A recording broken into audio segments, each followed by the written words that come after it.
আজ আমি প্রথমবার আমার ইনস্টাগ্রামের নতুন গার্লফ্রেন্ডের সঙ্গে দেখা করতে যাচ্ছি। সেই জন্য প্রথমে একটু লাক্সারি ব্র্যান্ডের জামা প্যান্ট পরে নিলাম। আর এখন আমার হিটার্সরা বলবে এটা নাকি এডিট করা। ঠিক। যাই হোক, এরপর আমি আমার মেকআপটা ভালোভাবে দেখে নিচ্ছিলাম যে ঠিকঠাক আছে কিনা। এরপরে ভালো করে বগলে একটু পারফিউম মেরে নিলাম, যাতে করে বুঝতে না পারে আমি 2-3 দিন স্নানই করি না। এরপর আমার 30 লক্ষ টাকার জেড স্ট্যান্ডারটা নিয়ে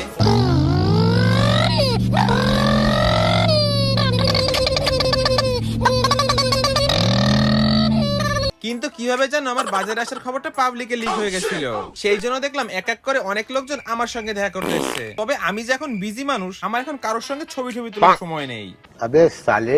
আর এরই মধ্যে আবার কোথা থেকে নোরা ফাতের ফোন আসলো।